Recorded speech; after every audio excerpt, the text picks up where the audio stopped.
चैत्र नवरात्रि क्यों मनाई जाती है, असली रहस्य जानकर चौंक जाएंगे। आवाज धीमी करो, आंखें बंद करो और थोड़ी देर के लिए इस दुनिया से दूर चले जाओ, क्योंकि जो कहानी मैं आज तुम्हें सुनाने वाला हूं वो सिर्फ एक धार्मिक त्योहार की कहानी नहीं है। ये कहानी है उस समय की जब पृथ्वी पर अंधकार था, जब देवता भी घुटनों पर थे, जब एक स्त्री की शक्ति ने ब्रह्मांड को बचाया। ये कहानी है मां दुर्गा की।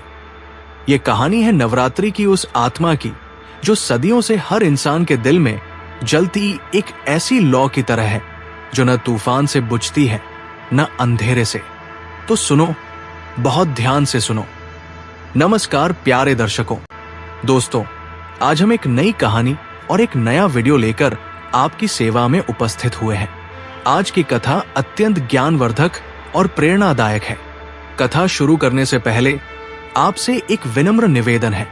शास्त्रों में कहा गया है कि अधूरी छोड़ी गई कथा दुख और पाप का कारण बनती है, इसलिए इसे अंत तक अवश्य सुने। और अगर आप अपनी मां से सच्चा प्रेम करते हैं तो इस वीडियो को लाइक करें, हमारे चैनल को सब्सक्राइब करें और कमेंट में मां लिखकर अपना समर्थन दें। तो आइए बिना किसी विलंब के आरंभ करते हैं आज की प्रेरणादायक कथा। कोई हजारों साल पहले की बात है। महिषासुर एक महाशक्तिशाली दानव था। उसके पिता रंभासुर थे जो खुद एक पराक्रमी असुर थे। लेकिन महिषासुर में जो था वो सिर्फ शक्ति नहीं था, उसमें था एक अहंकार, एक जिद, एक ऐसी भूख जो कभी नहीं भरती। उसने सोचा, अगर मुझे सबसे ताकतवर बनना है तो मुझे ब्रह्मा जी से वरदान लेना होगा। वो हिमालय की सबसे ऊंची चोटी पर गया। वहां उसने कठोर तपस्या शुरू की। दिन बीते, महीने बीते, साल बीते। महिषासुर ने न कुछ खाया न कुछ पिया। वो सिर्फ एक पैर पर खड़ा था, आंखें बंद, माथे पर सूरज की आग, पैरों के नीचे बर्फ की चट्टानें। देवता उसकी तपस्या देखकर घबरा गए। उन्होंने ब्रह्मा जी से कहा, हे प्रभु, इस दानव की तपस्या रोको, इसे वरदान मत दो। लेकिन ब्रह्मा जी बोले, जो सच्चे मन से तपस्या करता है उसे वरदान मिलना ही चाहिए। यही सृष्टि का नियम है। और एक दिन ब्रह्मा जी प्रकट हुए। महिषासुर ने आंखें खोली। उसके सामने चतुर्मुखी ब्रह्मा खड़े थे जिनके चेहरे पर वात्सल्य था। ब्रह्मा जी बोले, वत्स, तुम्हारी तपस्या से मैं प्रसन्न हूं। मांगो, क्या चाहिए तुम्हें? महिषासुर के होठों पर एक मुस्कान आई। वो मुस्कान जो जीत की नहीं थी, घमंड की थी। उसने कहा, हे ब्रह्मा, मुझे ऐसा वरदान दो कि मेरी मृत्यु किसी पुरुष के हाथों न हो। न देवता मुझे मार सके, न मनुष्य, न यक्ष, न गंधर्व। मैं अमर हो जाऊं। ब्रह्मा जी ने एक पल रुककर उसे देखा। उनकी आंखों में एक गहराई थी, जैसे वो जानते हों कि यह वरदान एक दिन इस दानव के लिए ही कारण बनेगा। उन्होंने कहा, तथास्तु, और वरदान दे दिया। लेकिन महिषासुर ने एक बात नहीं मांगी। उसने किसी स्त्री से रक्षा नहीं मांगी। उसे लगा था, स्त्री से क्या खतरा, वो तो कमजोर है, वो तो घर में बैठती है, वो तो शक्तिहीन है। यही उसकी सबसे बड़ी गलती थी।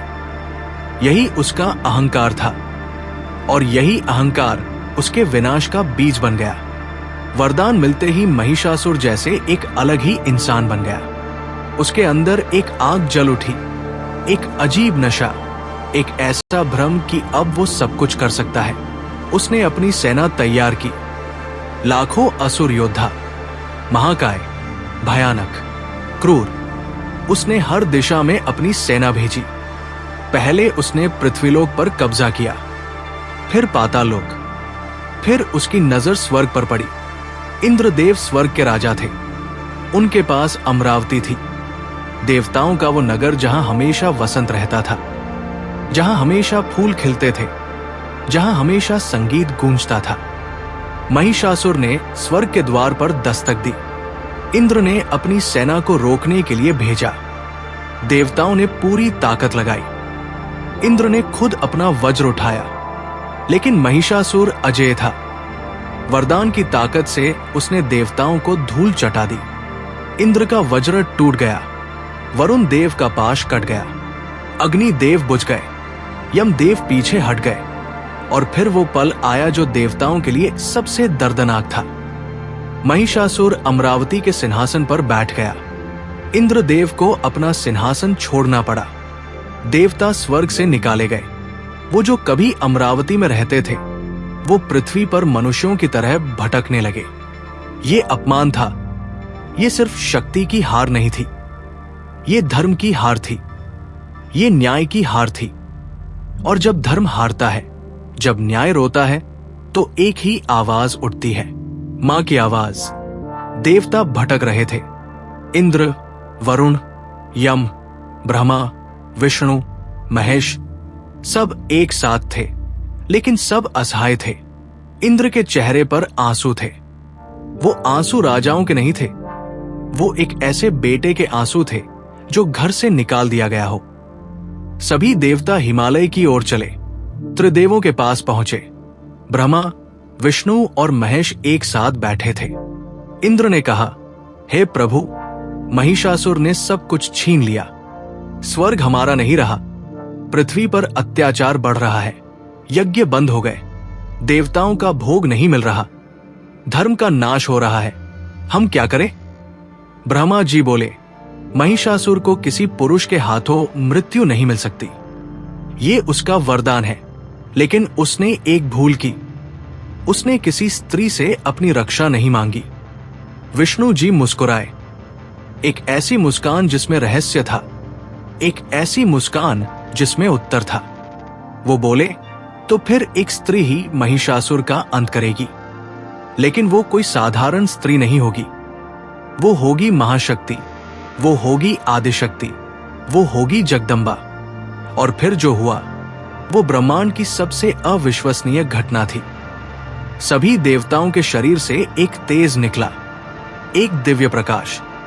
ब्रह्मा जी का तेज, विष्णु जी का तेज, महादेव का तेज, इंद्र का तेज, अग्नि का तेज, वरुण का तेज, यम का तेज, सूर्य का तेज, सभी का।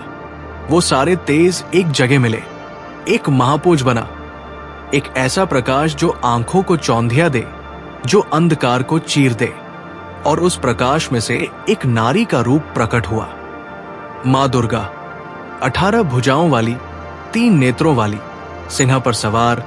उनके चेहरे पर एक शांति थी जो किसी युद्ध से पहले की शांति थी, एक ऐसी शांति जो कहती है कि अब अन्याय का अंत होगा। हर देवता ने उन्हें अपना सबसे शक्तिशाली अस्त्र दिया। इंद्र ने वज्र दिया, वरुण ने शंख दिया, अग्नि ने शक्ति दी, यम ने दंड दिया, वायु ने धनुष बाण दिए, विष्णु जी ने सुदर्शन चक्र दिया, महादेव ने त्रिशूल दिया, ब्रह्मा जी ने कमंडल दिया, हिमालय ने सिंह दिया सवारी के लिए, और मां दुर्गा खड़ी हो गई। वो पल था सृष्टि की सबसे बड़ी क्रांति का। वो पल था जब शक्ति ने रूप लिया। वो पल था जब ब्रह्मांड ने सांस ली। मां दुर्गा ने एक बार सारे देवताओं को देखा। उनकी आंखों में करुणा थी, लेकिन उनके हाथों में शक्ति थी। वो जानती थी कि जो रास्ता आगे है वो आसान नहीं है। वो जानती थी कि जो होना है उसमें रक्त बहेगा, धरती कांपेगी, आकाश हिलेगा। लेकिन वो ये भी जानती थी कि अन्याय को रोकना होगा। महाशक्ति ने युद्ध का बिगुल बजाया। उनकी सिन्नाद ऐसी थी कि तीनों लोग कांप उठे। महिषासुर अपने सिंहासन पर बैठा था। उसके पास आया एक दूत, घबराया हुआ, सांस फूल रही थी। दूत ने कहा, महाराज, एक स्त्री ने युद्ध की चुनौती दी है। महिषासुर हंसा, एक ठहाका जो स्वर्ग तक गूंजा। उसने कहा, एक स्त्री? क्या मजाक है ये? जाओ, उसे कह दो कि मेरे साथ विवाह कर ले, युद्ध क्यों करे। दूत ने कहा, महाराज, वो कोई साधारण स्त्री नहीं है। वो सभी देवताओं के तेज से बनी है। 18 भुजाएं हैं उनकी, सिंह पर सवार है वो। महिषासुर ने एक बार और हंसा, लेकिन इस बार उसकी हंसी में थोड़ी घबराहट थी। उसने अपने सेनापतियों को बुलाया। उसने कहा, जाओ उस स्त्री को पकड़ कर लाओ। और युद्ध शुरू हुआ। ये वो युद्ध था जो 9 दिनों तक चला। हाँ, 9 दिन। और यही 9 दिन नवरात्रि बने। यही वो 9 रातें हैं जो हम आज भी मनाते हैं। आओ एक एक दिन को जीते हैं, एक एक रूप को समझते हैं। पहले दिन मां दुर्गा ने शैलपुत्री का रूप धारण किया। शैल यानी पर्वत, पुत्री यानी बेटी। वो पर्वतराज हिमालय की पुत्री है। सफेद वस्त्र, हाथ में त्रिशूल, माथे पर चंद्रमा, नंदी बैल पर सवार। शैलपुत्री शक्ति की नींव है। जिस तरह पर्वत स्थिर रहता है, तूफानों में भी नहीं हिलता, उसी तरह मां शैलपुत्री हमें स्थिरता देती है। पहले दिन महिषासुर की सेना का पहला दस्ता आया। हजारों असुर, भयानक, विशाल। मां ने त्रिशूल उठाया और एक ही वार में सेना का पहला दस्ता धूल में मिल गया। महिषासुर के सेनापति ने देखा और उसके पैरों तले जमीन खिसक गई। दूसरे दिन मां ने ब्रह्मचारिणी का रूप लिया। सफेद वस्त्र, हाथ में जपमाला, हाथ में कमंडल। ब्रह्मचारिणी यानी जो ज्ञान और तपस्या में लीन हो। यह रूप हमें बताता है कि सिर्फ शक्ति काफी नहीं है, ज्ञान भी चाहिए, धैर्य भी चाहिए। दूसरे दिन महिषासुर ने अपने सबसे चालाक असुर को भेजा जो माया जाल बुनता था। लेकिन मां ब्रह्मचारिणी के ज्ञान के सामने माया टिक नहीं सकती। वो असुर पराजित हुआ। तीसरे दिन मां का रूप था चंद्रघंटा। माथे पर अर्धचंद्र जो घंटे के आकार का था। 10 भुजाएं, हर हाथ में अस्त्र शस्त्र। चंद्रघंटा यानी जो शांति और वीरता का संगम हो। उनकी घंटे की आवाज से असुरों के कान फट जाते थे। तीसरे दिन एक विशाल असुर आया जो कानफोड़ू शोर से लड़ता था। मां ने अपनी घंटे की आवाज से उसे ध्वस्त कर दिया। चौथे दिन मां का रूप था कूष्मांडा। कूष्मांडा यानी जो ब्रह्मांड को पैदा करे। जब सृष्टि में अंधकार था, जब कहीं कोई प्रकाश नहीं था, तो मां कूष्मांडा ने अपनी हंसी से सूर्य को जन्म दिया था। वो सूर्य मंडल में रहती है। उनके शरीर से प्रकाश निकलता है। चौथे दिन महिषासुर ने एक ऐसा असुर भेजा जो अंधकार फैलाता था। जहां वो जाता, सब काला हो जाता। मां कूष्मांडा के प्रकाश के सामने वो अंधकार टिक न सका। वो पराजित हुआ। पांचवें दिन मां का रूप था स्कंद माता। स्कंद यानी कार्तिकेय, देवताओं के सेनापति। मां स्कंद माता वो मां है जिनकी गोद में कार्तिकेय बैठे हैं। ये रूप हमें मां की ममता दिखाता है, लेकिन जब जरूरत पड़ती है तो वही ममतामयी मां सबसे खतरनाक योद्धा बन जाती है। मां की ममता और मां का क्रोध दोनों असीम है। पांचवें दिन एक असुर आया जो मां को कमजोर दिखाने की कोशिश कर रहा था, लेकिन मां स्कंदमाता ने उसे ऐसा सबक दिया जो उसने सपने में भी नहीं सोचा था। छठे दिन मां का रूप था कात्यायनी। महर्षि कात्यायन की बेटी के रूप में मां ने यह रूप लिया। कात्यायनी वो रूप है जो सीधे महिषासुर से लड़ने के लिए तैयार हुआ। 3 नेत्र, 4 भुजाएं, एक हाथ में तलवार, एक हाथ में कमल, सिंह की सवारी। ये वो रूप है जो क्रोध और शौर्य का प्रतीक है। छठे दिन महिषासुर ने खुद अपनी सेना का नेतृत्व किया। युद्ध भयानक था। पृथ्वी कांपी, आकाश हिला, नदियां उल्टी बहने लगी। लेकिन मां कात्यायनी के आगे महिषासुर की सेना टिक नहीं सकी। 7वें दिन मां ने सबसे भयानक रूप लिया। मां कालरात्रि, काला वर्ण, बिखरे हुए बाल, 3 नेत्र जिनसे अग्नि निकलती है, नाक से धुआं, हाथ में कठार और लोहे का कांटा। ये वो रूप है जो काल को भी भय देता है। महिषासुर ने इस रूप को देखा और पहली बार उसके दिल में डर उठा, लेकिन घमंड इतनी जल्दी नहीं जाता। उसने कहा, मैं भी डरा दूंगा। लेकिन मां कालरात्रि के आगे उसका डर भी हार गया। 8वें दिन मां ने महागौरी का रूप लिया। गोरा वर्ण, सफेद वस्त्र, सफेद बैल की सवारी। ये वो रूप है जो शांति का, पवित्रता का, क्षमा का प्रतीक है। ये वो रूप है जो बताता है कि मां सिर्फ दंड नहीं देती, वो क्षमा भी करती है। जो पापी सच्चे मन से माफी मांगे उसे मां महागौरी माफ कर देती है। लेकिन महिषासुर ने माफी नहीं मांगी। उसका घमंड उसे झुकने नहीं दे रहा था। 9वां दिन, अंतिम दिन, मां का रूप था सिद्धिदात्री, वो जो सारी सिद्धियां देती है। अणिमा, महिमा, गरिमा, लघिमा, प्राप्ति, प्राकाम्य, ईशित्व, वशित्व, 8 सिद्धियां। ये वो रूप है जो बताता है कि मां सर्वशक्तिमान है। 9वें दिन महिषासुर अंतिम बार आया। वो जानता था कि ये उसका अंतिम दिन है। कहीं न कहीं उसे महसूस हो रहा था, लेकिन घमंड फिर भी था। उसने एक बार फिर अपना रूप बदला। वो अपना असली रूप, भैंसे का रूप, बदल बदल कर लड़ रहा था। कभी सिंह बनता, कभी हाथी, कभी असुर, लेकिन मां की आंखें उसे जानती थी। मां ने त्रिशूल उठाया, पूरा आकाश गूंज उठा और वो त्रिशूल महिषासुर के सीने में उतर गया। महिषासुर गिरा, वो जो कभी अमर था, वो जो स्वर्ग का राजा बन बैठा था, वो जिसने देवताओं को नचाया था, वो धरती पर गिरा। उसकी आंखों में अंत में एक भाव था, पछतावा। शायद उसे समझ आया था कि जो शक्ति दिखाई देती है वो शक्ति नहीं होती। असली शक्ति वो होती है जो न्याय के साथ हो। मां ने उसे देखा। उनकी आंखों में क्रोध नहीं था, उनकी आंखों में एक गहरी शांति थी।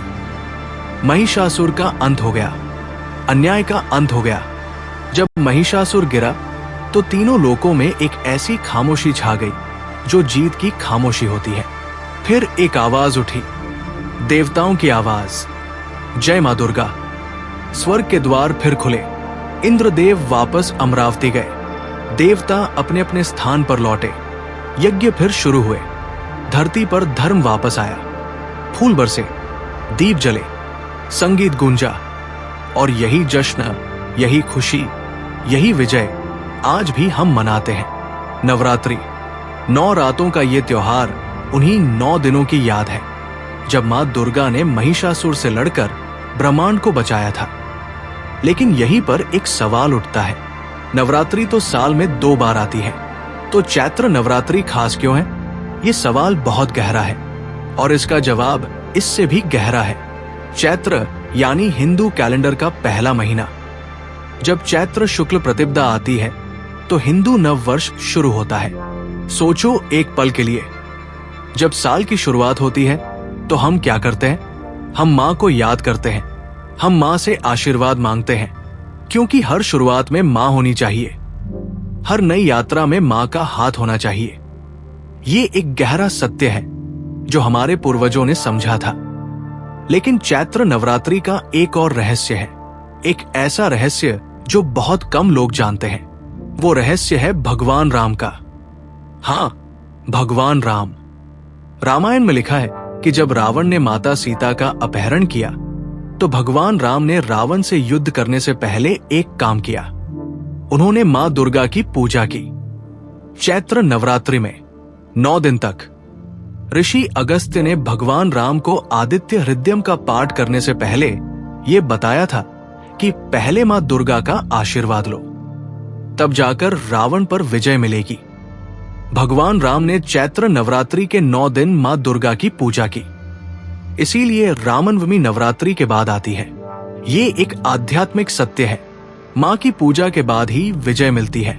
मां का आशीर्वाद लिए बिना कोई भी युद्ध नहीं जीता जा सकता। ये सिर्फ एक धार्मिक बात नहीं है, ये जीवन का एक सत्य है। जब भी हम किसी कठिन काम की शुरुआत करते हैं, हम मां को याद करते हैं। यही चैत्र नवरात्रि का सबसे गहरा संदेश है। ये कहानी खत्म हुई, लेकिन मां की कहानी कभी खत्म नहीं होती। जब भी जिंदगी में अंधेरा हो, मां को याद करो।